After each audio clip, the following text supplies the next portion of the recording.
Então, sobre a bibliografia para um aluno de primeiro ano, eu estudava, quando eu era aluno, estava no lugar de vocês, por uma obra que eu achava a obra mais simples e clara. E até hoje, quem estudou nos anos 90, aliás, até o Fábio Cadu, no início dos anos 2000, era um professor da casa de obra simples e clara, que era o professor Silvio Rodrigues, já falecido.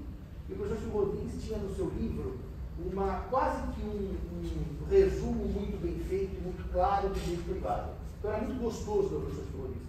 Era um livro que não gerava nenhuma dificuldade maior. Mas como o código muda, as atualizações das obras nunca são iguais às que eram. O professor Silvio morreu em 2002, o código está no fracasso em 2004, o código tinha um ano de vigência. Hoje, atualmente, tem uma obra de um professor do Rio de Janeiro, que é da Federal, que inclusive fez muitas bancas aqui, e é meu amigo pessoal, o professor mais velho, que chama Francisco Amaral. O livro do professor Amaral é um livro que eu acho bastante adequado para os alunos. Eu acho que ele escreve profundo, mas claro. E acho que é um livro que, assim, um manual totalmente completo é impossível, porque cada manualista tem o seu gosto para escrever sobre direito civil.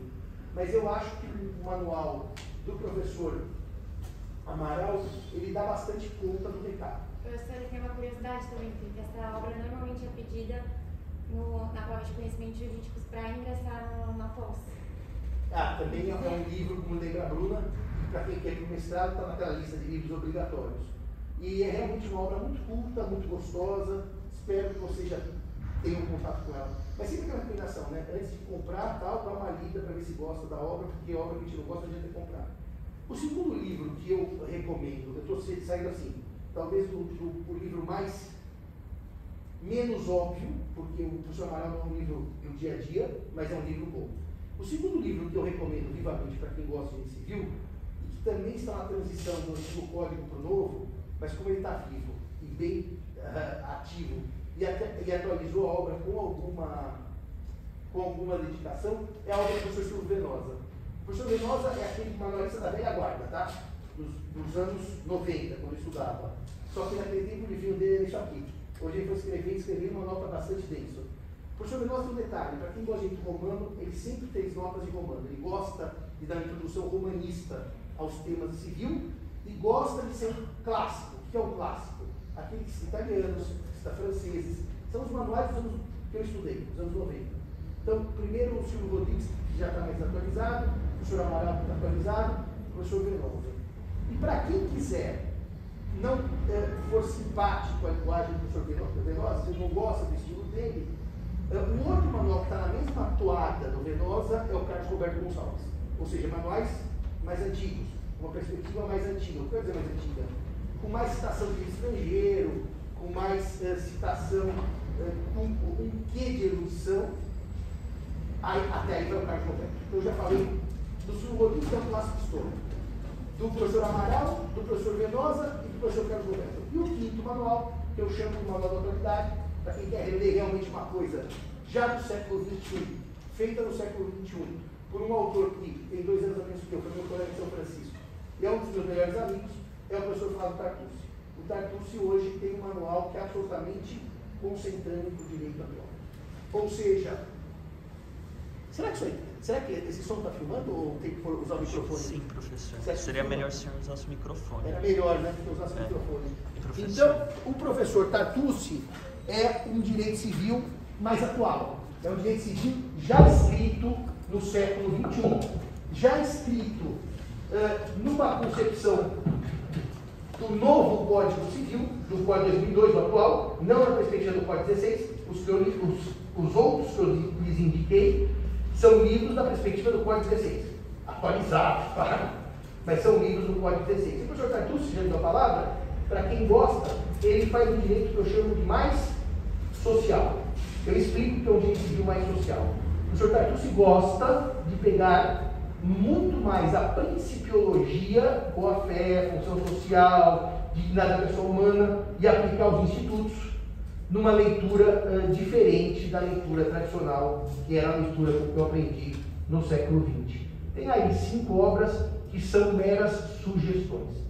Se alguém já tiver comprado, se tivesse passado algum livro, que gostou do autor e queira continuar, up to you. Porque não adianta eu indicar livros que eu acho bons e a gente não precisa bem com a leitura. Eu não sei como é que vocês compram livro e se compram livro. Eu não compro nenhum livro de literatura sem pelo menos dar um capítulo antes. Senão você pode achar a capa ótima, o tema ótimo, e o escritor escreve de uma maneira que eu chamo de agressiva ao seu jeito de ler. Daí você não vai ler, mesmo um bom livro. Agora, é claro que vocês são uma geração muito precoce, mesmo, muito diferente da minha, e quem acha o máximo civil pode ler o Pontes de Miranda. Agora, bom, ler o Pontes de Miranda é ler o Pontes de Miranda. Ou seja, o Pontes é um direito civil ultra hermético. Ele tem uma linguagem hermética, uma linguagem fechada, e é o maior gênio de todo o direito civil brasileiro.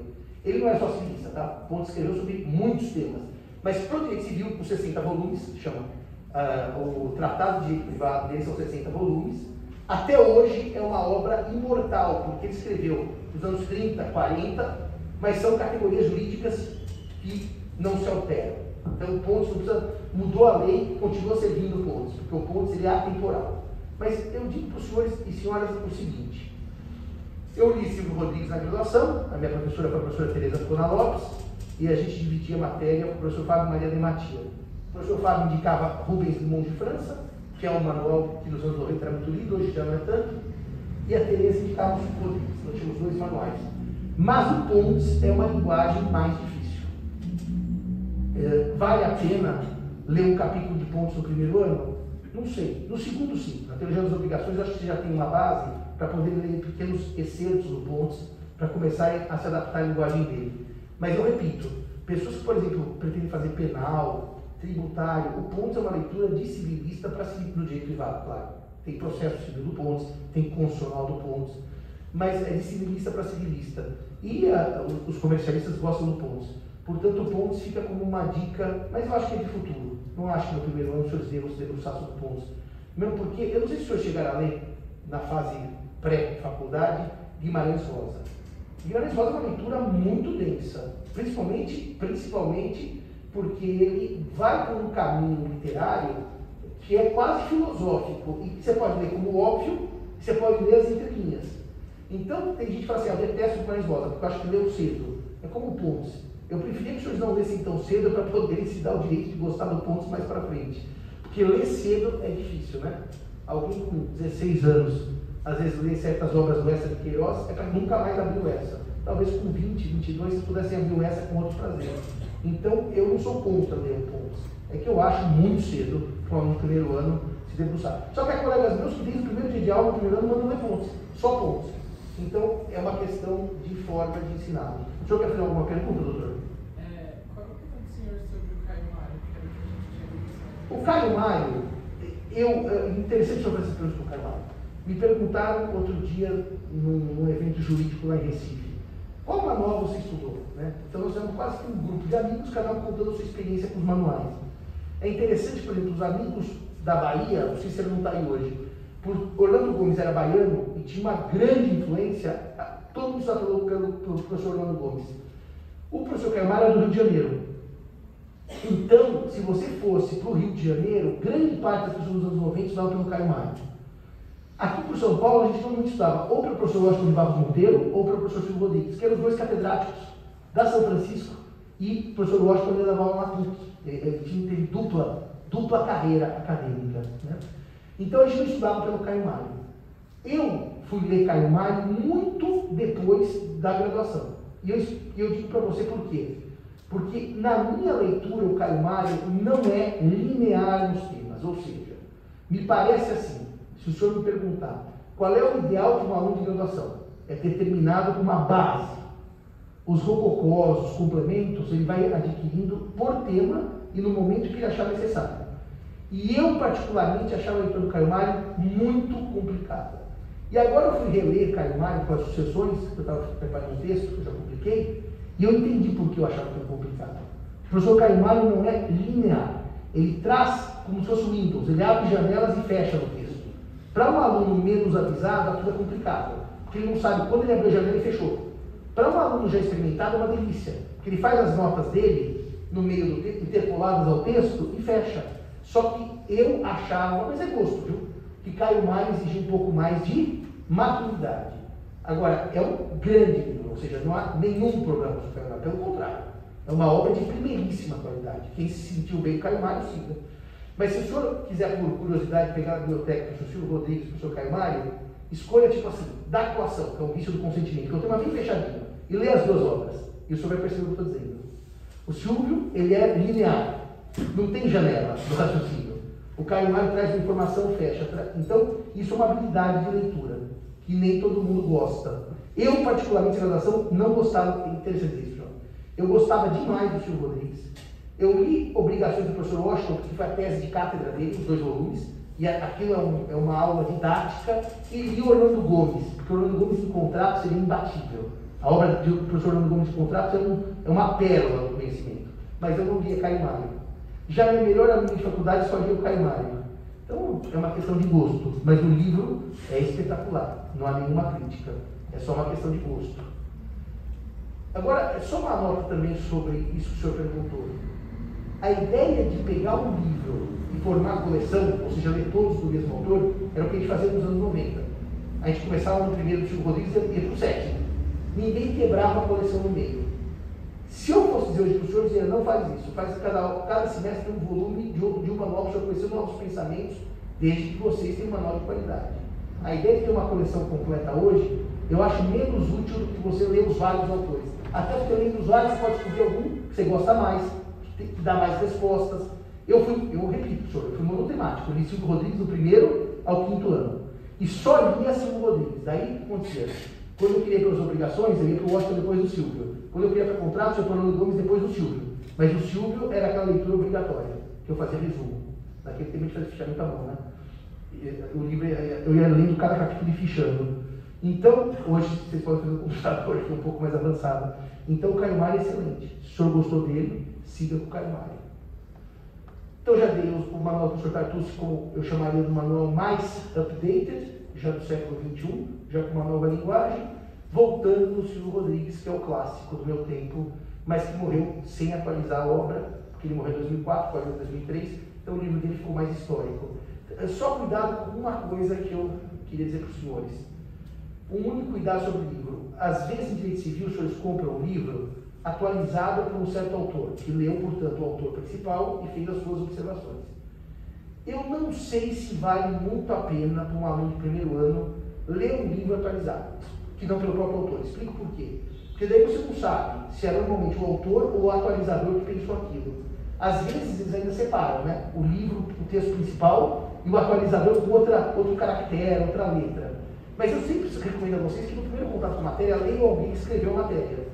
E não uma atualização, porque daí vocês não sabem se quem pensava era aquilo, o próprio autor ou o atualizador. Por exemplo, é incrível dizer isso. A obra do professor Washington de Barros Monteiro foi inteira atualizada. Eu ainda leio os originais dos anos 90, porque eu acho que há uma estrutura de pensamento que ficou preservada. Na atualização são 4 ou 5 atualizadores, cada um pensa de um jeito. Então é uma obra que já não é mais do professor Washington, é uma obra atualizada. Mas isso também é do gosto, tá? Quem quiser ler a obra atualizada, não há nenhum problema. Eu ainda acho mais interessante ler o original ou ler uma obra do século XXI, como a do professor Tartucci. Só para deixar uma coisa clara para vocês, e a última coisa de livro que eu vou dizer sobre biografia. Os manuais do século XX, eles carregavam na doutrina e os julgados eram rodapés que apenas iam. E assim já decidiu o tribunal. Era uma linha de julgado. A orientação dos tribunais não era algo prevalente, não era algo que era a base dos manuais. Os do século XXI já usam a jurisprudência o tempo inteiro.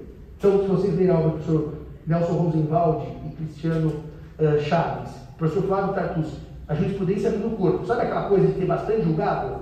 É outra pegada. A pegada do século XX é a doutrina. A pegada do século XXI é a doutrina lida pela jurisprudência. Tudo bem? Então vocês vão perceber essa diferença.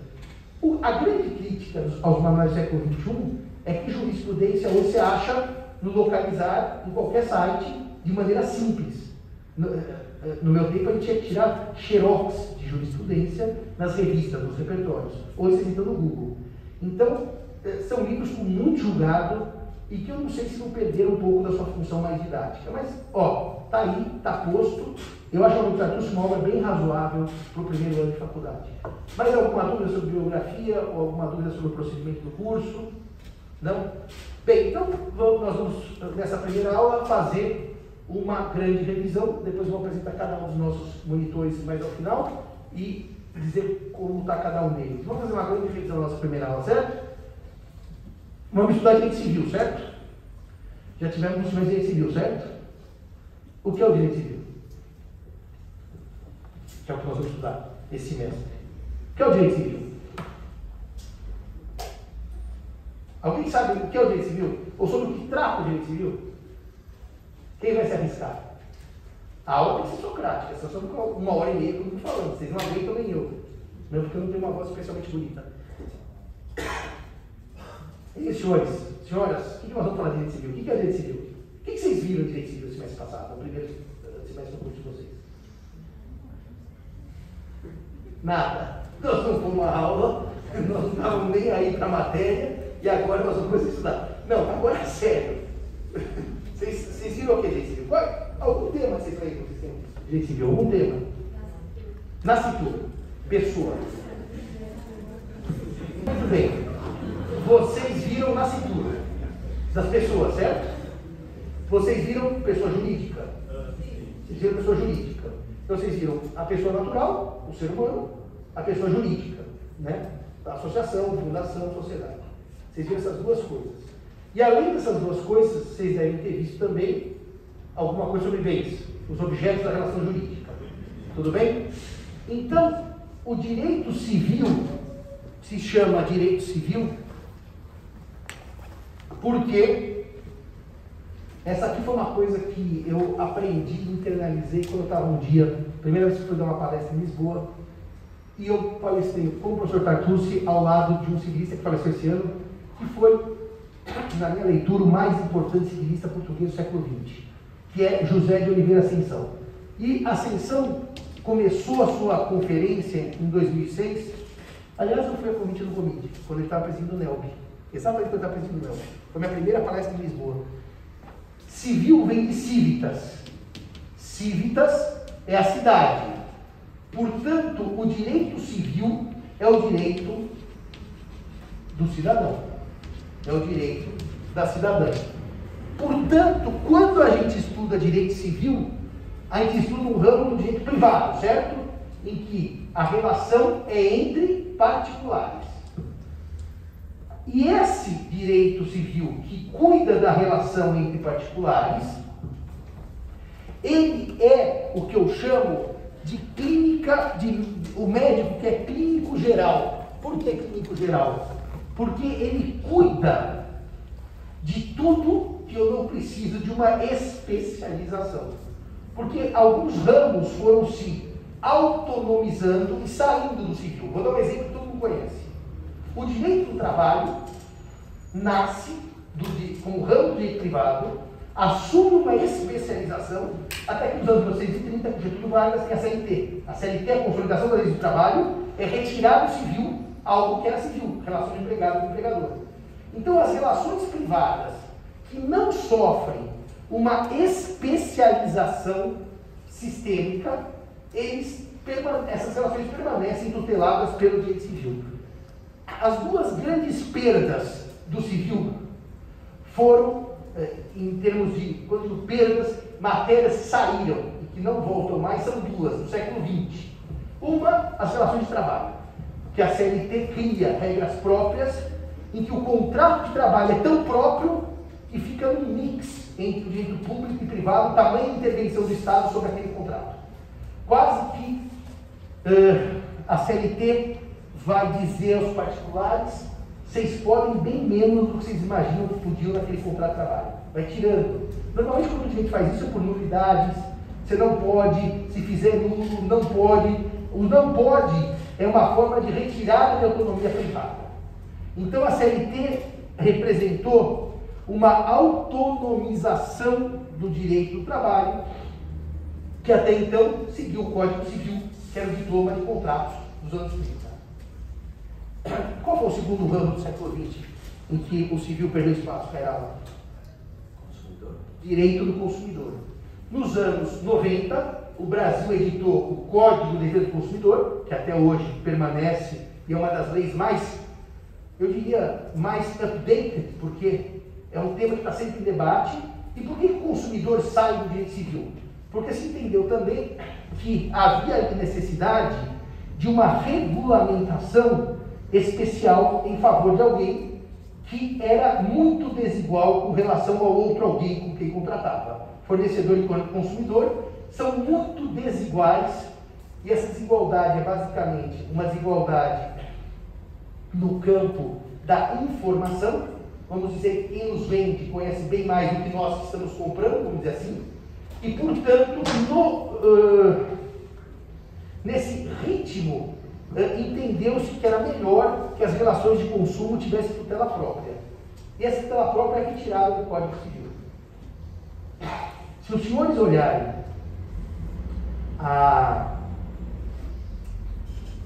o Código de Defesa do Consumidor, ele tem até aspectos penais, por exemplo, ele vai além do civil, ele tem aspectos processuais. O diploma, que é o CDC, é muito mais do que só pegar o contrato civil e transformá-lo no contrato de consumo. É uma lei que vai cuidar de campos do direito administrativo do consumo, campos do direito penal do consumo, campos do direito processual do consumo. Portanto, as relações de consumo se autonomizaram. Agora, se os senhores me perguntarem se é verdade ou não que as relações de consumo são majoritariamente direito privado e que, no fundo, o consumidor é um campo do civil, eu vou dizer que sim. Os comercialistas vão dizer que é um campo do comercial, que afinal o fornecedor é quase sempre um empresário, portanto está mais para o comercial. Mas no fundo é uma briga de egos. É uma relação de direito privado com uma forte influência pública, então foi o último ramo que se autonomizou. Agora, deixa eu dizer uma outra coisa para vocês. Quando eu digo que é um ramo que se autonomizou, os senhores não se iludam, porque tem alguns contratos que têm lei própria e são de direito civil. Vou dar um exemplo. A locação de imóvel urbano no Brasil, por opção do Getúlio Vargas, desde os anos 30, ela é regida por uma lei especial. Não está no Código Civil. É a Lei de Locação de Imóvel Urbano. Isso não quer dizer que, porque tem um contrato regido por uma lei especial, que ele não esteja no direito civil. Não é só porque tem lei. A lei tem que reler o contrato, reinterpretar o contrato e cuidar, e além só de trazer o contrato com regra. Então a lei de locação, por exemplo, não tirou a locação do direito civil. A locação é o contrato de direito civil. A lei do franchise ou franquia não tirou a franquia do direito empresarial. Não criou microsistemas. Então, para que eu diga que houve uma autonomização, aquele instituto tem que ter rompido com as bases originárias, que é o Grupo de Trabalho, que rompeu com o sistema do Código Civil. O CDC, em certo sentido, eu não sei se vocês sabem disso, nem todos os países da Europa têm Código de Defesa do Consumidor. Aliás, normalmente vocês têm uma lei do consumo.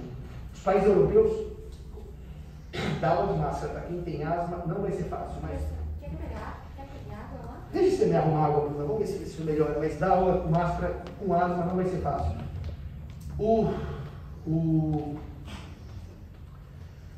Países como a Itália, que tem um código do consumo, é interessante que na Europa eles não chamam código do consumidor, chamam de código de consumo, para olhar mais a relação do que aquele que adquire os bens e produtos. O nosso chama código, olha, de proteção e defesa do consumidor. Então a lei não engana, ela veio para trazer proteção e defesa a quem é mais fraco em termos jurídicos. Bom, eu digo isso por quê para vocês?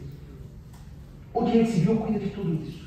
Bom, dito que o direito civil cuida de tudo isso, nós já sabemos que nós vamos contar das relações entre particulares que não tenham um caráter de especialidade, nós vamos cuidar de uma generalidade, e portanto nós somos aquela vala comum, quando ninguém mais cuida, vai ter o direito civil. Eu queria ver com vocês, vocês conseguem me dizer como é que o Código Civil é construído? Como é que a gente entende o Código Civil? Quando eu abro o Código Civil, ele é dividido em duas partes, certo? Como chama a primeira parte? Parte geral. E como chama a segunda parte? Parte especial. A divisão do código em parte geral e em parte especial é uma das maiores brigas da doutrina de quem teve essa ideia. Qual foi o primeiro Código Civil que se tem notícia? Do mundo ocidental, pelo menos. Qual foi o primeiro Código Civil? De 1804. Código Napoleão. Código Napoleão, não de Napoleão. Não tem D. É Código Napoleão ou Código Civil francês? Aliás, ele diz, é Código Civil dos franceses. O Código francês, ele tem dos direitos e das ações. Ele não tem parte geral e parte especial. Então, para a gente que não está acostumado, abrir o Código francês e falar assim, mas não estou achando nada. Porque nós estamos acostumados com outra divisão metodológica. Parte geral e parte especial. Qual que é o outro Código Civil que, claramente, anterior ao nosso Código 16, já tinha optado por uma parte geral e uma parte especial? Qual que é o Código Civil que todo mundo diz, esse é o pai da ideia, a parte geral e a parte especial? Não é o francês, portanto, não é o italiano dos anos 1860, é o Código Alemão. É o Código Alemão. O BGB de 1900, que entrou em vigor em 1904, o Bürgerliche Gesetzbuch, ele já tem uma parte geral e uma parte especial. Sabe, quando eu era aluno, diziam assim aqui na sala de aula, porque o Código Bevilacqua imitou o Código Alemão em parte geral e parte especial. Esse é um dos temas que é mais controverso se nós imitamos o Código Alemão. Porque existe um jurista, e eu sempre falo dos juristas do passado como uma homenagem à nossa história, que se chamou Teixeira de Freitas. Já ouviu falar do Teixeira? O Teixeira foi pai de um trabalho monstruoso no século XIX, que chamou Consolidação das Leis Civis. Vocês imaginem um país que tinha leis, desde a independência, 1500, até 1850. 350 anos de lei. E não tinha Google para fazer copy-paste. Ele pegou todas as leis civis vigentes, de 1500 até 1850, e compilou num livro. E por que não chamou Código Civil? Porque o imperador não disse, isso aqui é lei civil. Só disse, obrigado, Teixeira, que se compilou tudo. Então não é uma lei, é uma soma de leis. E Teixeira de Freitas separou, em parte geral e parte especial, o seu projeto de Código Civil, que nunca virou lei. Nunca virou lei o projeto de Teixeira. Vocês tiveram uma aula sobre a história dos projetos de Código Civil? Péssimo isso. Vamos fazer isso. Nosso curso. Uma aula dos projetos. Pra vocês entenderem como é que chegou no Código Civil. Foi uma briga do século XIX enorme. O Brasil tinha, desde a independência, do 7 de setembro, estamos comemorando 200 anos, uma regra. O imperador disse que eram dois códigos, um civil e um penal. O penal do Império saiu logo. O civil saiu em 1916, portanto, quase 100 anos após a nossa independência. Por uma sucessão de brigas. O Teixeira, por exemplo, parou o projeto dele porque ele não recebeu o que tinham prometido e porque ele teve uma briga com os donos de escravos do século XIX, porque ele queria emancipar os escravos, tirar das coisas. E na época não havia clima político, queriam manter os escravos como coisas. Ele teve uma grande briga sobre a situação jurídica do escravo no século XIX. Mas o Teixeira já pensou numa parte geral e numa parte especial. E daí as turmas assim, quem copiou quem? O Código Civil brasileiro copiou o projeto, o Código Alemão? Ou o Código Alemão copiou o Código brasileiro? Ou todo mundo teve ideia, cada um no seu jeito? No século XIX, as ideias não circulavam com tanta rapidez e velocidade. Há uma dúvida séria sobre isso, mas o professor Otávio Luiz Rodrigues Júnior escreveu um belo trabalho sobre isso. Ele disse que nós não copiamos o Código Alemão. Tá? Não é que nós olhamos um projeto e falamos assim, é aquilo que nós queremos e trouxemos para o Brasil. E, portanto, o nosso código tem uma coisa ótima, né? Que eu diria para você que é um manual de uso, que a parte geral é isso. Quer entender todo o resto? Entende isso daqui. Entendendo isso daqui, você entende todo o resto. Então, essa parte geral... Obrigado, Brunato. Tá, filha, eu imagino.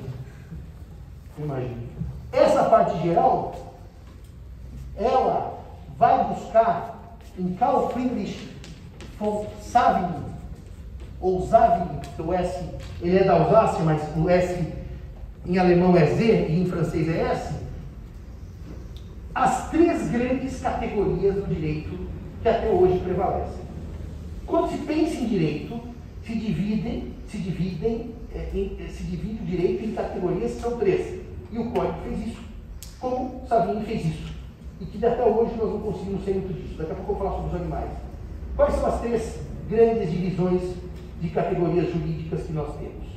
Vocês viram nascituro, pessoa natural, pessoa jurídica, as pessoas.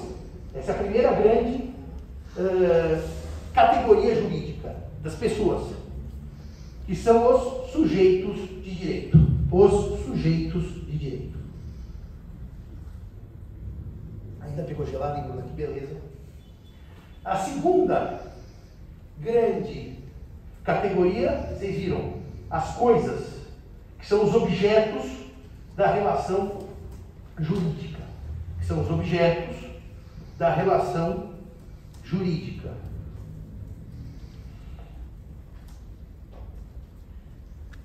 E reparem, se eu tenho, fazer um desenho das obrigações, vai, que ele é tão esclarecedor, se eu tenho sujeitos e se eu tenho objetos, falta uma coisa, que é o que liga um ao outro. Ou seja, se eu tenho o credor desse lado, o professor Gisele vai fazer esse desenho, que está feliz, e a prestação desse lado, que é devida pelo devedor, que está triste, entre o credor e o devedor tem que ter um vínculo, que é a relação jurídica. E, portanto, o terceiro grande tema da divisão de Savigny é o fato jurídico. Esse é o terceiro grande tema da divisão de categorias jurídicas do século XIX e que até hoje nós estudamos de maneira diferente. O código, meus amigos e minhas amigas, faz exatamente isso. Sujeito, objeto e fato jurídico. O primeiro ano, primeiro semestre, os sujeitos e os objetos. Primeiro ano, segundo semestre, o fato jurídico, que é o tema da nossa disciplina. O fato jurídico.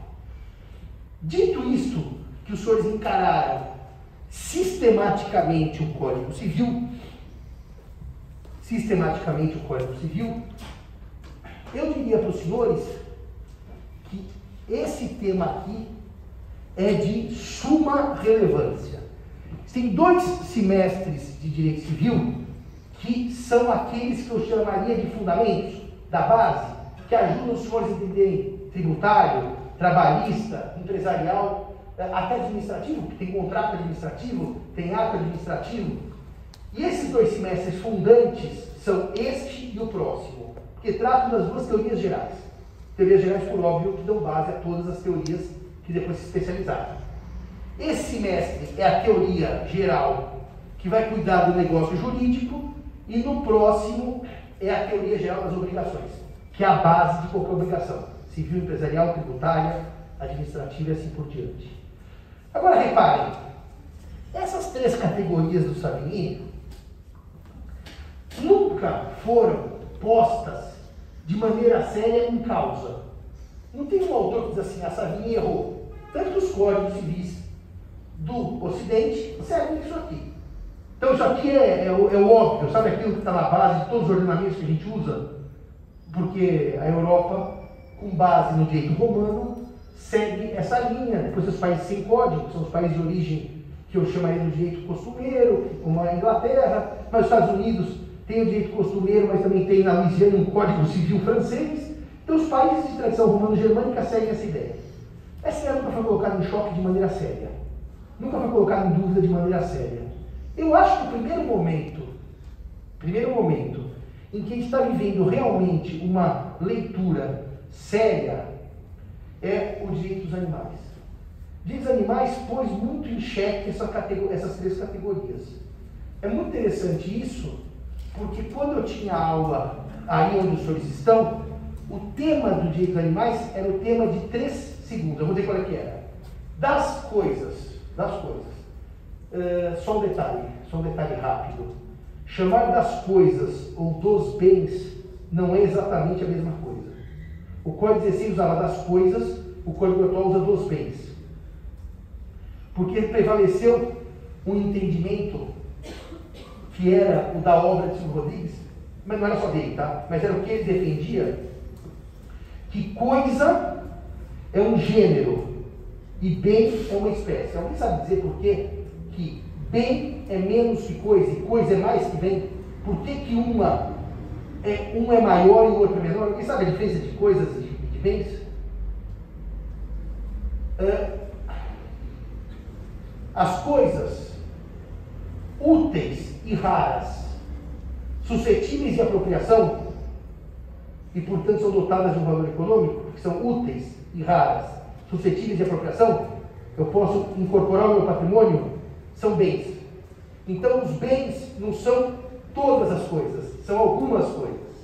As úteis e raras, dotadas de valor econômico, suscetíveis de apropriação.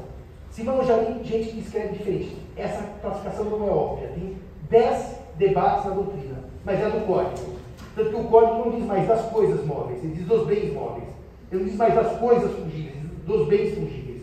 O código fez essa leitura. Então, se coisas, gênero, e bens, espécie, quando a gente estudava as coisas naquele tempo, e a classificação em móveis e imóveis, a gente via assim os animais. Das coisas móveis, são aquelas que se movem por força própria, certo? Ponto. Ou por força alheia, ponto. Os que se movem por força própria, animais, chamados semoventes. Os que se movem por força alheia são móveis em sentido estrito. Era a única nota. Que as coisas móveis podem se mover por força própria, como os animais, ou por força alheia. E hoje, o direito dos animais tomou uma perspectiva tão grande, que um país como Portugal, em 2017, pela lei número 8, de março de 17, 08, não é mais, tá bom? Você não sabe de cabeça, não é? Mas é 08, sim. Depois você checa isso para mim. Vou contar o Fernando que você não sabe. Você vai ficar mal aí, Lisboa. A lei 8 de 2017, de março, pega o Código Civil e coloca os animais em vários artigos separadamente, ou seja, destaca das coisas. Não deixa o animal junto com o carro, o celular, que são as outras coisas móveis. E vai criando categorias próprias para os animais. O que... É a lei 8, né? Depois a gente pode pôr no material deles, aquele meu artigo, que está publicado em Lisboa, para quem quiser ler sobre os animais, como coisa só para refletir.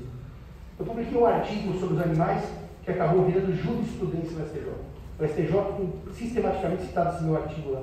Mas por que isso? Porque Portugal trouxe aos animais uma categoria curiosa.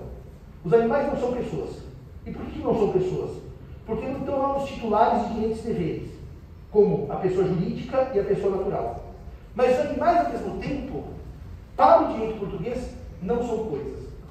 Então, por que? O direito português criou os animais uma categoria dos chamados seres dotados de sensibilidade. Os franceses chamam de sencientes. Portugal usa seres dotados de sensibilidade. E a partir daí, os animais em Portugal ficaram numa categoria que não se enquadra nem nos sujeitos, nem nos objetos e nem no fato jurídico. Eu acho que verdadeiramente os animais são hoje a categoria que desafia a trilogia de Savigny. E por que desafia?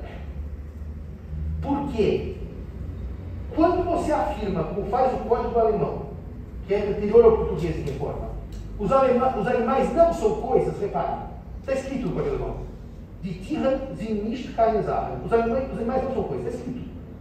Então, se não são coisas, não pode dizer que são coisas, está escrito no Código, mas também não diz que são pessoas. Então, essas reformas dos códigos europeus, basicamente 4, tá? O alemão e o austríaco, o português e o francês, que também disse os animais são seres sencientes, essas leis desafiam a compreensão tripartite de Savigny. É muito difícil dizer o que é o animal com essas reformas. Quando eu tive licença plena em 2019, eu fiquei em Portugal 6 meses, eu coordenei um curso de especialização sobre direitos animais, junto com o Fernando, com a Alexandra e com outros professores. E eu assisti todo sábado, por 6 meses, a aula sobre os animais. Os animais são uma categoria jurídica extremamente complicada hoje em dia, porque há quase que um consenso europeu que os animais não são coisas. Mas há um consenso europeu, esse há, não é quase, que os animais não são pessoas. Então eles estão numa zona cinzenta. Eles estão numa situação que não é juridicamente clara. E por isso que eu digo que é curioso isso. Nem a situação jurídica dos escravos no século XIX gerou tamanha dúvida. Não porque no século XIX a doutrina era mais escassa, era uma doutrina mais voltada aos interesses econômicos dos senhores escravos, ninguém queria muito também desafiar aquele status quo, mas no século XXI que os animais ganharam uma paixão. Então, muita gente diz que os animais não são coisas. E é engraçado que se os animais não são coisas, os animais não são pessoas, você vai perguntar o que eles são. Fato jurídico que não é. Não é a chuva, não é o raio. Então, os animais ficaram no limbo. Mas, para acabar só esse desafio, a tripartição de Savigny, eu diria para os senhores que os animais estão recebendo um tratamento de releitura das categorias que gera muitos desafios, tá? Eu vou dar um exemplo simples. As leis portuguesas mais protetivas de crimes contra os animais só englobam cães e gatos, penais.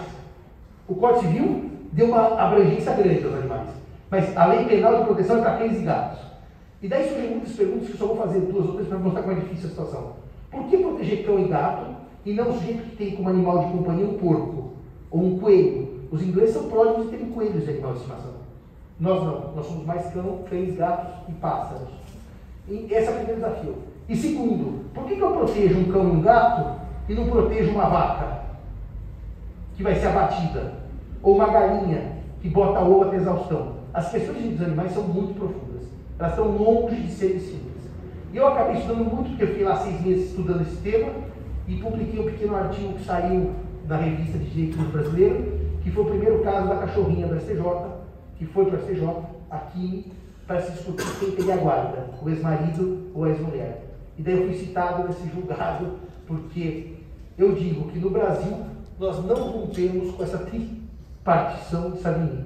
Os animais são coisas, mas são coisas com um tratamento muito especial dentro das próprias coisas, porque são seres que não podem sofrer. Mas mesmo dizer que não pode sofrer, vocês vão dizer, mas certamente quando você abate uma vaca ou um boi, ele sofre. Certamente quando você põe uma galinha poeteira, botar ovo até exaustão, ela sofre. Para quem não vê o vídeo dos porcos sendo criados em cativeiro, vejam, é de profundo sofrimento. Então, isso é um começo de conversa que eu estou soltando na primeira aula, só para mostrar para vocês que nem sempre o que dava conta dá conta hoje em dia. Hoje nós estamos numa situação estranha, porque os animais não se enquadram nem nas coisas e nem nas pessoas. Mas eu tenho que afirmar para vocês isso, tá? Então, não haver erro. Nenhum europeu diz que animal é pessoa. Não existe nenhum código, nem doutrina que diga isso. O que eles dizem é que não é coisa, tudo bem? Ficou no limbo, chamado terceiro gênero. Tanto que nenhum europeu defende a tese que um cachorro ou gato pode ter uma conta em banco. Que um cachorro ou gato pode ter um patrimônio.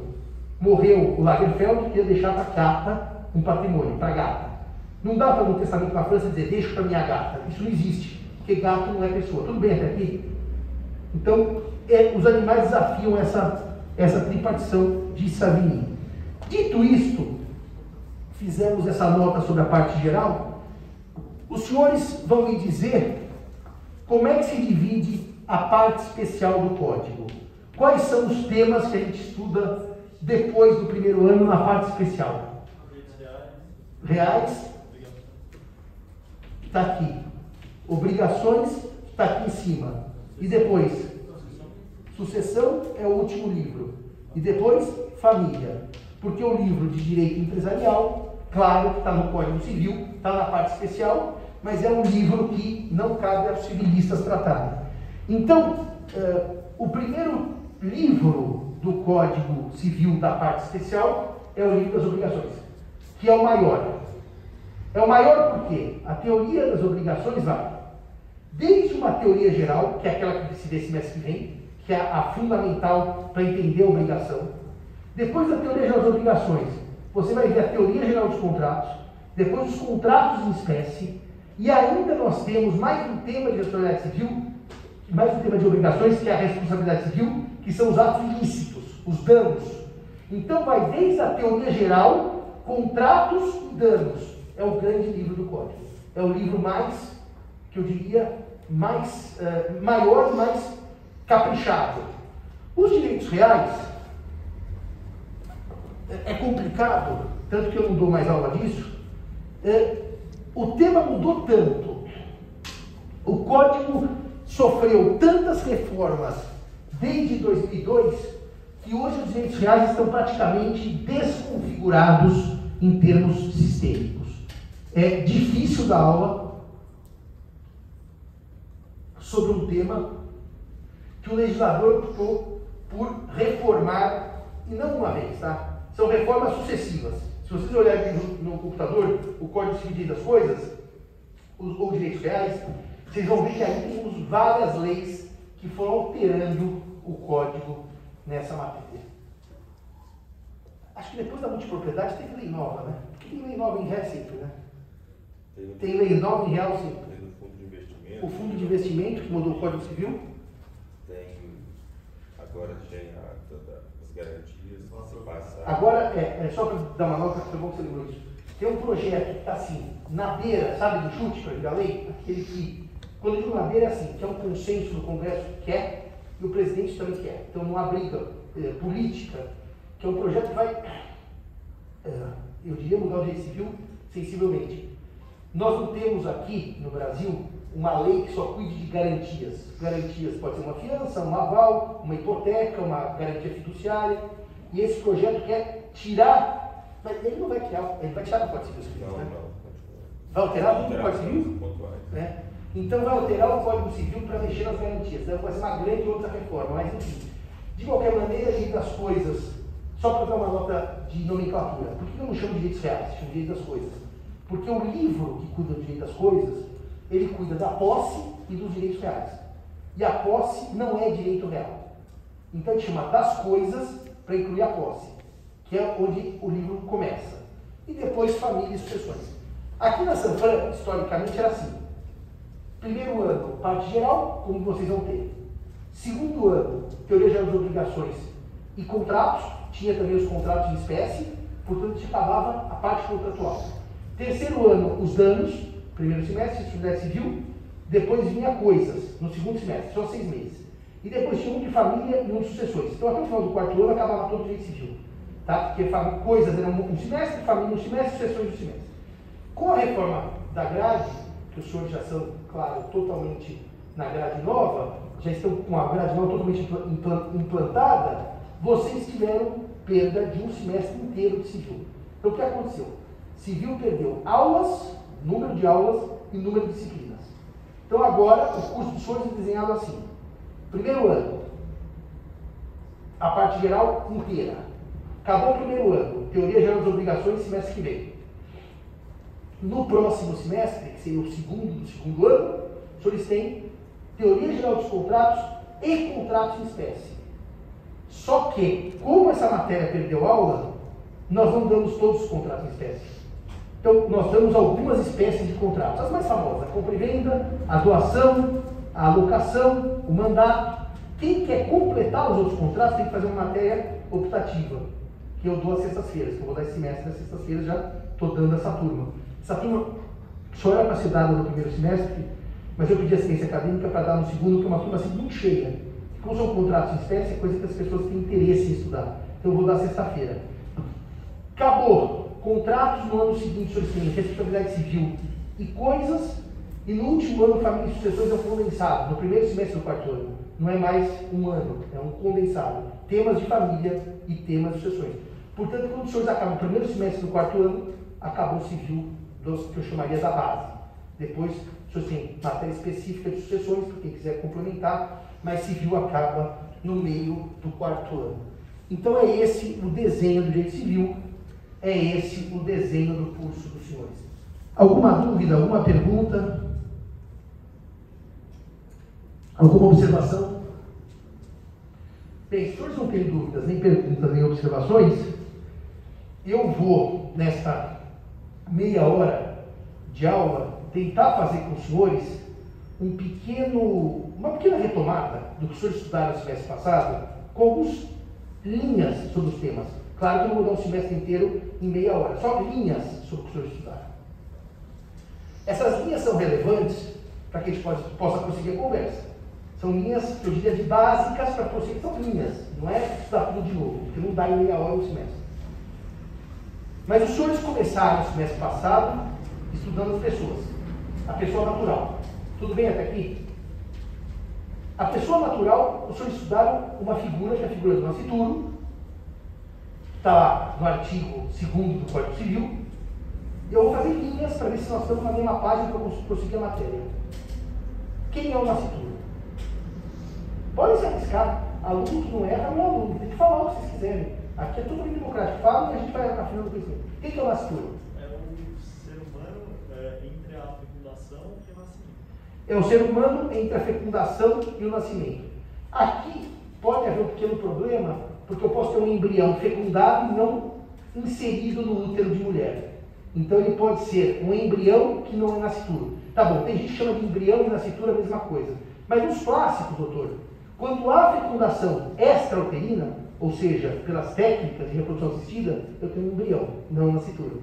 Quando ele é implantado, antigamente eu dizia, no ventre materno, mas hoje pode não ser materno, porque eu posso ter uma barriga em gestação solidária, que é uma pessoa que, por benevolência, por amizade, gesta filho de um casal. Casal homoafetivo ou heterossexual. Portanto, não tem a ver só com uma questão de gênero.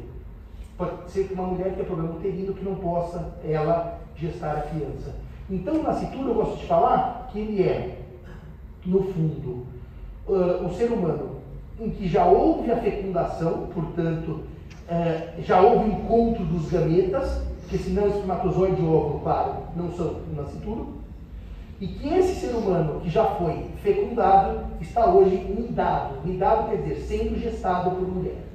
Esse é o nascituro. Estamos bem até aqui. O nascituro é pessoa? Sim ou não? Tem 3 correntes. Eu gosto quando falo depende, é verdade. Qual corrente o senhor gosta? Eu não vou lembrar quais são as 3. Qual que o senhor gosta?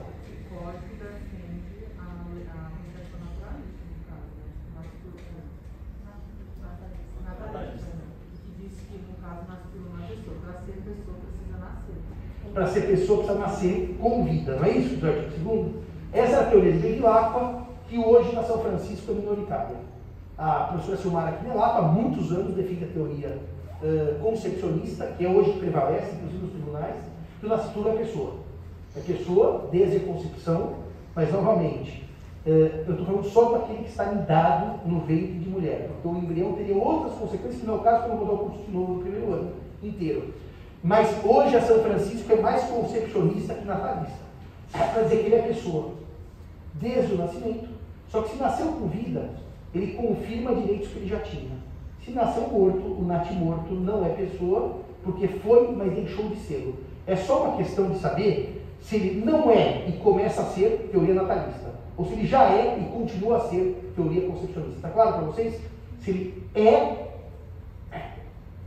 e continua a ser, é concepcionista. Se ele não é e nasceu com vida e passa a ser, é natalista. O código é natalista, mas a doutrina majoritária hoje, depois de 40 anos de briga, é concepcionista. No meu tempo de faculdade não tinha concepcionismo, só era natalista. Bom, então, nasceu com vida, tem personalidade. Segundo ponto, o que é personalidade? O que é personalidade? Por que essa tábua não tem personalidade? E uma reunião de tábuas no meio de uma fundação, a fundação tem personalidade, mas a tábua que compõe a fundação não. Por quê? O que é a personalidade? É um dos temas mais difíceis, viu, do direito. O que é a personalidade? Quem quer chutar? Fala, doutor. Fala assim.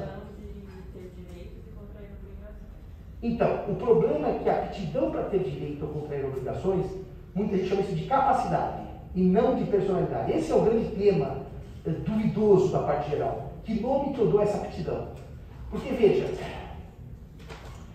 personalidade vem de persona. Lembram do teatro grego, a máscara separava o ator da sua realidade. A persona era o que aparecia e não o que eu era. Por isso que as tragédias e comédias tinham sempre aquela máscara da boca triste ou da boca alegre. Então, personalidade vem de persona, que era a máscara do teatro. É ser outra coisa. Mas hoje, depois de muita briga do século XX sobre o que é personalidade e capacidade, dizem, doutora, que personalidade é o atributo de ser pessoa. Ou seja, esse atributo de ser pessoa compreende essa aptidão para se ter direitos e deveres, mas vai mais longe. Porque os direitos de personalidade, por exemplo, são essas emanações da pessoa natural, como a imagem, a honra, o nome. Eles são atributos de personalidade de quem é pessoa, mas que não tem relação direta com a capacidade para exercer ou não exercer. No fundo, o que é ter personalidade? É ter os atributos da pessoa. É poder dizer, eu tenho atributos que as coisas não têm. As coisas não têm direito ao nome, à honra, as coisas não compram, as coisas não vendem. Mas eu concordo com você que, de maneira geral, o Silvio Rodrigues diz, a personalidade está se confundindo com uma das capacidades. O problema é que são duas, né? E aí nós vamos separar claramente uma da outra. Quais são as duas capacidades que a gente estuda na parte geral? De direito e de fato. Ou seja, a de fato é aquela de exercício. A de direito é que toda pessoa é capaz de direitos e deveres na ordem civil, artigo 1º do Código. Só uma nota rápida. O artigo 1º, quando fala toda pessoa, ele substituiu o velho todo homem. Todo homem, histórico. Todo homem é capaz. Mas uma nota rápida que eu preciso fazer com vocês é para que não haja inversões lógicas no sistema. Quando Bevilacqua, seguindo a fórmula romana, pôs todo homem, não era todo homem do masculino, X, Y. Era todo homem naquele sentido de humanidade. Os romanos chamam bem claro. Todo homem é espécie. Todo homem no estilo de homem é Mars. E a mulher, Vênus. Portanto, era Mars et Fênix. Então, quando os romanos diziam todo homem, nunca houve discriminação de gênero. Nunca houve. Porque lá atrás, no idioma latino, homens não é homem do sexo masculino. Nunca foi. Daí tinha Mars et Fênix, Marte e Vênus. Então, essa linguagem de todo homem nunca foi discriminatória, mesmo porque na Declaração de Direitos do Homem e do Cidadão, ninguém exclui as mulheres, e está lá do homem e do cidadão. É o homem no estilo latino da palavra. Mas, obviamente, que o código updated a linguagem e ficou melhor chamar toda pessoa. Então, pronto, acabou qualquer debate, que não existia, tá? Nunca, quando eu era aluno e tinha todo homem, eu dizia, é homem porque não é mulher. Não tinha esse debate, não se colocava uma exclusão das mulheres do Código Civil. Não se colocava, nunca se colocou, então a linguagem foi atualizada. A segunda coisa importante, além de todo homem, agora é toda pessoa, a segunda mudança é que o Código dizia, todo homem é capaz de direitos e obrigações. E agora toda pessoa é capaz de direitos e deveres. Vocês fizeram uma análise de por que o Código não usa obrigações e usa deveres? Alguém estudou isso? Dever é algo mais amplo do que obrigação. A obrigação é um tipo de dever, mas tem deveres que não são obrigações. Por quê? Porque a obrigação exige uma prestação. É uma relação jurídica que vai exigir credor, devedor e prestação. Essa é a obrigação. Tem deveres, por exemplo, como o dever de votar, que não tem nada de obrigacional. Como o dever de prestar serviço militar de acordo com os termos da lei brasileira, que não tem nada de obrigacional. Então, o termo obrigação, ele é tido por algo mais restrito que dever. As obrigações são, eu paguei, devo, eu comprei, devo pagar. Você vendeu, deve entregar. Obrigação está sempre nesse conteúdo relacional do credor e do devedor. Muito bem, então já vimos pessoa e não homem, dever e não obrigação. Qual é a diferença da capacidade de fato para a capacidade de direito, então? Tem alguém que não tem capacidade de direito no Brasil? Porque desde o século XIX, quando houve a abolição da escravidão, todo ser humano é pessoa, logo tem capacidade de direito. Independentemente de sanidade mental, gênero, como chama, idade. É irrelevante eu saber ou não o que está acontecendo para a capacidade de direito. Eu sou pessoa, vírgula, sou apto a ter direitos e deveres, ponto, sem nenhuma discriminação, sem nenhuma restrição, só por ser pessoa. Agora, olha que interessante, eu não sei se vocês sabem disso, no Brasil, até 1962, portanto, não é 1902, não são 120 anos, são 60 anos. A mulher casada não tinha capacidade de fato de praticar pessoalmente os atos da vida civil, porque o marido praticava como um tutor, ele era o seu, vamos dizer assim, um fiscal. Agora, evidentemente que essa capacidade de fato, ou seja, de exercer pessoalmente os atos da vida civil, ela vai sendo relida pela história. Eu contei para vocês que até 62 a mulher não tinha essa capacidade. Ela ganhou em 62 e nunca mais perdeu, por óbvio, são direitos adquiridos. Quem foram os últimos a ganhar capacidade de fato de exercer pessoalmente os atos da vida civil no sistema brasileiro? Quem foram os últimos? Qual grupo ganhou essa capacidade recentemente? Porque 10 anos é recentemente, né? As pessoas com deficiência. Então, o Código Civil construiu dois grupos, os capazes e os incapazes.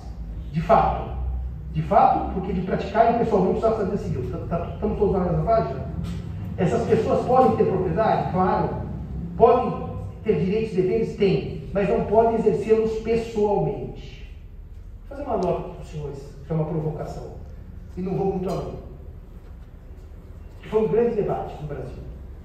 Quando eu digo que um menino, uma menina de 1 ano, não tem capacidade de fato de exercer pessoalmente o ato da vida civil, é uma provocação só para os senhores refletirem aqui. Eu não vou entrar no tema, que se exigiria muitas aulas, eu não tenho.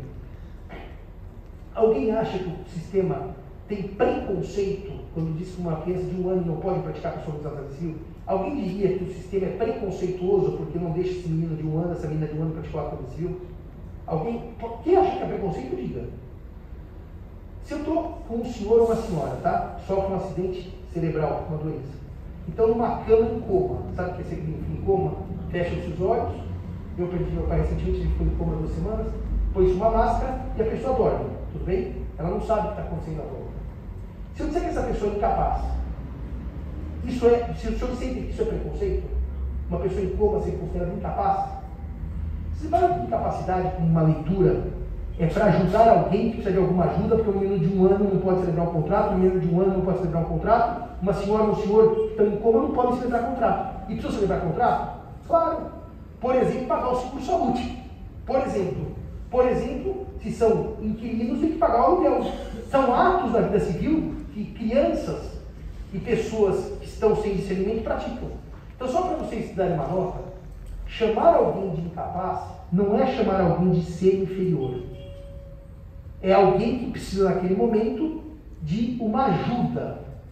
Como é evidentemente odioso pensar no século XXI que uma mulher casada é incapaz, é algo odioso, que não tem nenhuma razão para uma mulher não poder praticar os atos da vida civil, seria odioso dizer que uma criança de 1 ano tem que praticar pessoalmente o ato da vida civil. Você vai dizer, bom, se esse sistema é esquizofrênico, como é que uma criança de 1 ano vai praticar um ato da vida civil? Então, reparem que incapacidade não é algo pejorativo. Dizer que um menino de 5 anos não pode assinar contrato não é algo dizendo assim, você é inferior aos outros. É reconhecer que ele não pode. Quando meu pai ficou em coma, ele não podia fazer nada. Ele ficou inferior? Não, mas ele tinha uma limitação. Então, reparem que a incapacidade, de fato, nunca foi vista como uma forma de prejudicar pessoas. É uma forma que o direito encontrou de ajudar pessoas. Ah, mas Simão, quando a mulher era acusada de incapaz, era um absurdo. Sim, os erros históricos são corrigidos. E foi corrigido em 1962. Não tinha razão nenhuma da mulher ser incapaz. Mas será que tinha algum momento histórico razão de uma mulher ser incapaz? Eu acho que essas questões é que a gente vai se perdendo no debate. Né? Eu lanço assim a questão, o direito é muito manipulado. Eu lanço uma questão. Quem acha correto a mulher ser incapaz? Todo mundo vai dar não, incorreto, por quê? Agora, quem acha incorreto uma mulher analfabeta do século XIX, que não tinha trabalho, que portanto só ficava em casa cuidando dos filhos, como era a sociedade rural, e que portanto tinha grande chance de, por ficar em casa e por não ter uma formação, século XIX, sociedade rural. O Brasil se urbanizou nos anos 30, tá? Até o século XIX era uma mulher que ficava em casa.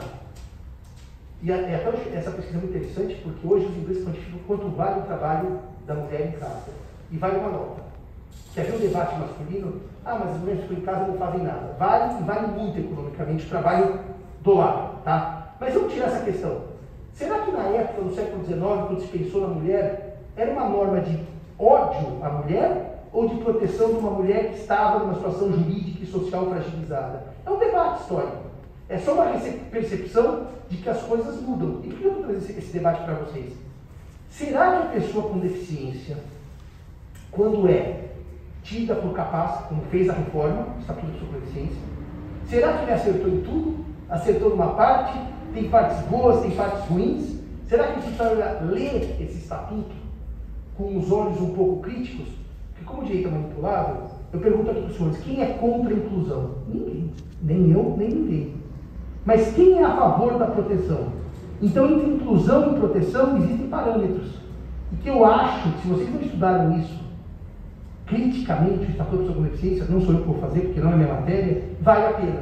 Para ver o que aconteceu, por exemplo, com uma pessoa que está em coma, como o direito vai tratar uma pessoa em coma, com idade mais avançada, para praticar os atos da vida civil. Quando o Estatuto saiu, eu falei, olha, puxamos o cobertor, cobrimos a cabeça e descobrimos o pé. E hoje, o direito tem que dar um nó. Porque eu não posso dizer que aquela pessoa em coma é capaz. Por quê? Porque ela não fala, ela não conversa, ela não reage, mas para o sistema do Código Civil ela é capaz. Então é um problema grave isso. E quando eu digo que alguém que está em coma é capaz, eu estou tirando proteção, porque ele precisa de uma ajuda, ele precisa de alguém que o represente, ele precisa de alguém que celebre os contratos por ele precisa de alguém que pague as suas contas. Então esse tema é um tema que eu não vou entrar, mas eu quero deixar uma pulga atrás das eleições. Será que o Estatuto, como norma de inclusão, acertou em tudo? Claro, que errou em tudo não, acertou em muitas coisas. Mas será que não há problemas ali para a gente resolver? E há muitos. Há muitos. Eu me lembro quando eu apareci na Bahia, o Estatuto era recém saído do forno, os defensores públicos disseram, professor Simão, como é que nós vamos interditar agora aqueles idosos ou idosas que estão lá no hospital em coma se o Código Civil permite?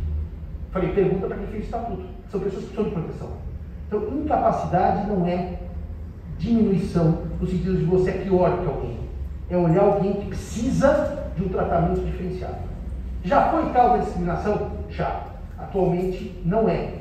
Dizer que um menino de 12 anos é incapaz não é discriminável, é entender que ele precisa de ajuda. Então, o que o Código Civil fez hoje? Nós só temos um tipo de absolutamente incapaz. Uma única hipótese, certo? Do artigo 3º. Quem hoje no Brasil é absolutamente incapaz? Só tem um tipo pelo Código. Os menores de 16 anos. Perfeito. E daí o artigo 4º traz hipótese de capacidade relativa, tudo bem? O senhor, por exemplo, o menor entre 16 e 18. Vamos ficar só nos menores para facilitar a nossa vida. Qual é a grande diferença de alguém que é absolutamente incapaz entre 0 e 16, né, 16 incompletos, e dos 16 até 18 incompletos? Completou 18 fica maior. Qual é a grande diferença do tratamento jurídico entre os absolutamente incapazes e os relativamente?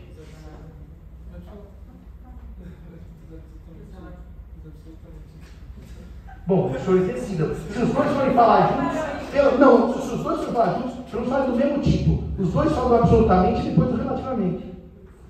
Os absolutamente incapazes, os atos jurídicos deles são nulos e os relativamente incapazes são anuais. Mas o senhor está certo, o senhor começou pelo fim, né? Isso é feito do quê?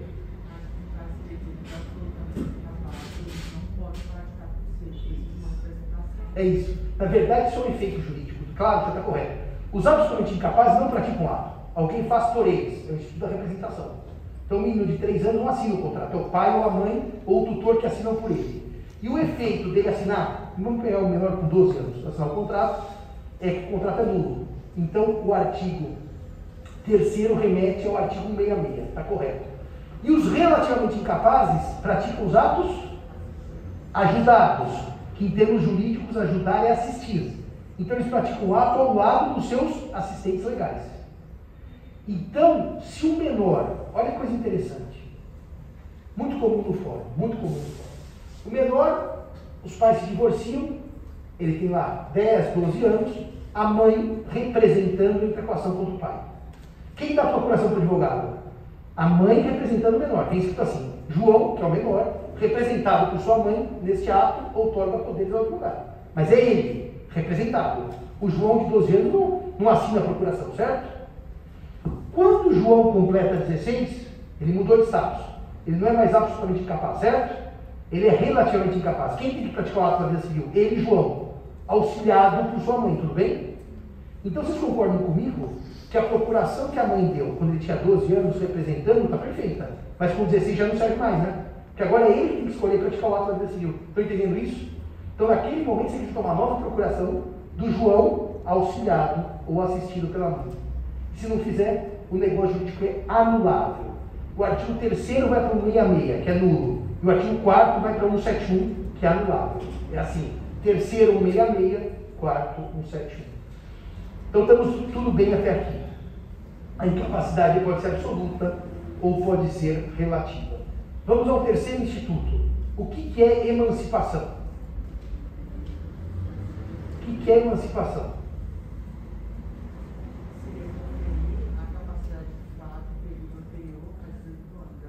Exatamente. Conferir a capacidade de fato antes de se atingir 18 anos.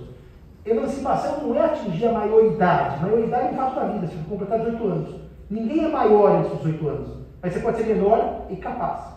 Então a emancipação é exatamente isso. A emancipação é se atingir a capacidade antes dos 18 anos. Qual que é a idade mínima no Brasil para a gente se emancipar? 16 anos. Dá para se emancipar no Brasil antes de 16 anos? Vamos ver os assistentes. Dá para se emancipar no Brasil antes de 16 anos? Dá? Não, qual é por que eu faço essa pergunta? Alguém pode se emancipar no Brasil antes de 16 anos? Professor, tinha a hipótese da gravidez que permitia a emancipação anterior aos 16. Foi objeto de lei anterior. O Código Civil, na sua origem, permitia que pessoas com menos de 16 anos, em razão de gravidez, se casassem. Menos de 16 anos. O juiz autorizava, o casamento ocorria, e eles eram emancipados pelo casamento, não é pela gravidez. E daí podia ter 13, 14, 15, e sempre funcionou assim. Era a única hipótese que se emancipava por casamento, porque a minha prima engravidou, já é capaz de falar, não, gravidez não torna ninguém capaz ou incapaz. É a emancipação pelo casamento. Só que o Código Civil foi alterado. Uma das primeiras leis do governo Bolsonaro foi alterar o 1521 do Código. Então não tem mais casamento de pessoa antes dos 16 anos. Logo agora, a emancipação por casamento exige 16 anos. A emancipação por vontade dos pais exige 16 anos. A emancipação pelo tutor exige 16 anos. A emancipação pela atividade produtiva exige 16 anos. Portanto, realmente no Brasil, depois dessa reforma, não há casos de emancipação por pessoa com menos de 16 anos. Acabou. A exceção sumiu. Bom, dito isso, são 10 para as 9, vamos fazer a apresentação dos monitores e amanhã eu vou retomar com os senhores que eu vou fazer um round sobre comoriência, pessoa jurídica e bens. E a semana a gente acaba essa nossa grande revisão para na outra entrarmos no tema propriamente dito. Vamos lá, levantem-se.